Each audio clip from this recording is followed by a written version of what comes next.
Good afternoon all of you मेरे प्यारे भैया बहनों। जैसा कि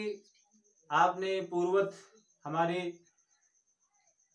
लेक्चर में समझा था कि किस तरीके से संपूर्ण यूरोप में राष्ट्रवाद की प्रक्रिया को जन्म देने के लिए राष्ट्रवाद की भावना को पूर्ण करने हेतु संपूर्ण रूप से समस्त फ्रांस के जन समुदाय ने वीना संधि वीना नामक स्थान पर एकत्रित होते हैं, जिसमें New Zealand, Netherlands, Austria, Hungary, Bulgaria तथा तमाम प्रकार के ऐसे देश एक साथ होकर संधि का प्रस्ताव रखते हैं। उस प्रस्ताव में यह देखने को मिलता है कि किस तरीके से संपूर्ण देश में प्रगति के कार्य को लेकर राजतंत्र को खत्म करके प्रजातंत्र की मांग हेतु, लोकतंत्र की मांग हेतु क्रियाएं की जाए। तदुपरांत यह जानकारी प्राप्त होती है कि ग्रीस नामक स्थान,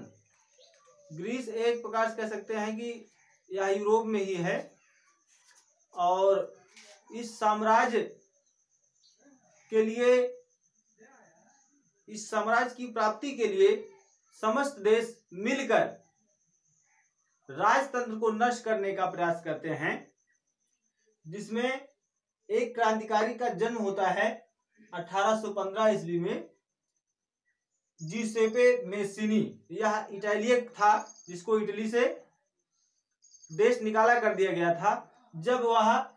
लिंगुरिया युद्ध की क्रांति में 24 वर्ष की आयु में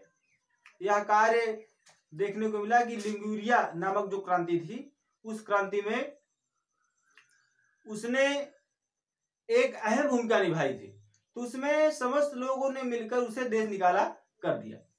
तब उसने क्या किया कि 24 वर्ष की आयु में ही कार्बोनारी सीक्रेट सोसाइटी को ज्वाइन कर लेता है और क्रांतिकारी का प्रारूप एक प्रकार से तैयार करता है, क्रांतिकारी बनने का प्रारूप तैयार करता है कि क्रांति को कैसे आगे तक ले जाना है। फिर क्या हुआ कि उसने दो संगठन का निर्माण किया, एक मार्से तथा यंग इटली। यह दो प्रकार के संगठन थे जो एक क्रांतिकारी संगठन थे। इस क्रांति का जो संगठन बनाया गया, इसका प्रमुख जिसेपी को ही माना जाता है, जो कि एक चरित्रवाद पूर्वक प्रक्रिया को जन्म देने वाला था, जो राजतंत्रशाही प्रक्रिया के खिलाफ था। वह प्रभु के यानी ईश्वरवादी प्रक्रिया, प्रभु के अधीन मानता था कि सभी जो भी मनुष्य पृथ्वी पर है अपने कर्म के अनुसार प्रभु के अधीन है। ईश्वरवादी प्रक्रिया को लेते हुए उसने कर्म पर एक व्याख्या प्रस्तुत किया और कहा कि संपूर्ण देश में रहने वाले जो भी नागरिक होते हैं उनका एकाधिकार होता है कि वह अपने स्वयं के लिए, अपने अधिकार की प्राप्ति के लिए युद्ध करें, जो कि एक गृह युद्ध कहलाता है, जो राष्ट्रवादी युद्ध कहलाता है। इसी कार्य के लिए उसने यह प्रक्रिया निर्वाह किया था। अब इसी प्रक्रिया के परिणाम स्वरूप यह देखने को मिलता है कि वह ग्रीस में जाकर ग्रीस नामक स्थान में एकत्रित होता है और ग्रीस की आजादी के लिए कार्य करने लगता है, जहां पर समस्त जितने भी देश निकाला किए गए थे लोग वहां पर पहुंचते हैं, जितने भी क्रांतिकारी थे, और पहुंचकर ग्रीस की आजादी के लिए युद्ध छेड़ देते हैं। ग्रीस के जितने भी पढ़ी लिखी जनता थी 1821 ईस्वी में, जिसमें अध्यापक या शिक्षित वर्ग कह सकते हैं, वकील या हॉस्पिटलाइजेशन से संबंधित लोग, तमाम प्रकार के क्षेत्र से बहुमुखी, यानी कह सकते हैं कि बहुमुखी जितने भी लोग शिक्षित थे सब मिलकर ग्रीस की आजादी के लिए कार्य करते हैं। और अंततः यह देखने को मिलता है कि वहां पर संपूर्ण जन समुदाय द्वारा, संपूर्ण जन समुदाय मिलकर एकजुट होकर वह ग्रीस की आजादी में भाग लेते हैं और ग्रीस को एक कानून के तहत स्वतंत्र कर दिया जाता है। वह कानून था 1832 ईस्वी में कॉन्स्टेंटिनोपल की ट्रीटी के अनुसार। कॉन्स्टेंटिनोपल की ट्रीटी यह एक ऐसा कानून है जिसमें संवैधानिक प्रक्रिया को बल दिया गया है और किसी देश को राष्ट्रवाद या उसे राष्ट्र की मान्यता देने का नियम प्रस्तुत किया गया है, ऐसा उसमें वर्णित है। तो आप इस तरीके से समझ सकते हैं कि संपूर्ण देश में राष्ट्रवाद की भावना का जन्म होता है धीरे धीरे, और आगे चलकर जो नेपोलियन बोनापार्ट के द्वारा बनाया गया राजतंत्र समुदाय था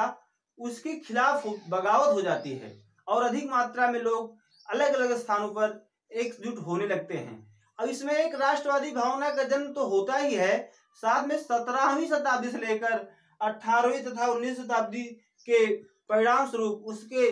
अंत में 20वीं शताब्दी के आवागमन में यह देखने को मिलता है कि तमाम प्रकार के लेखक कवि तथा चरितार्थ रूप में हम कह सकते हैं चलचित्रों के माध्यम से, फिल्मों के माध्यम से, पोस्टर बैनरों के माध्यम से, सभी माध्यम से प्रचार प्रसार देखने को मिलता है और राष्ट्रवादी भावना को कायम करने के लिए लोगों के अंदर जानकारियों का प्रादुर्भाव होता है। जानकारियों को कह सकते हैं कि प्रदर्शन किया जाता है कि किस तरीके से लोग जागरूक हों, किस प्रकार से उनके अंदर यह भावना उत्पन्न हो कि वो राष्ट्र के लिए अपना एक समर्थन प्रस्तुत करें या अपना एक योगदान प्रस्तुत करें। तो इस तरीके से आपने यह समझा कि कैसे राष्ट्रवादी प्रक्रिया को जन्म देने के लिए ग्रीस में लोगों ने अपना योगदान प्रस्तुत किया और कैसे आगे आकर देश की आज़ादी के लिए काम किए। अगली लेक्चर में आप समझेंगे कि किस तरीके से वहां पर भूखमरी के लोग शिकार हुए, कैसे भूख से लड़ा उन लोगों ने और किस तरीके से लोगों ने अपना पूरा योगदान दिया। तो इस तरीके से हम फिर से अगले लेक्चर के साथ उपस्थित होंगे। तब तक के लिए जय हिंद, जय भारत।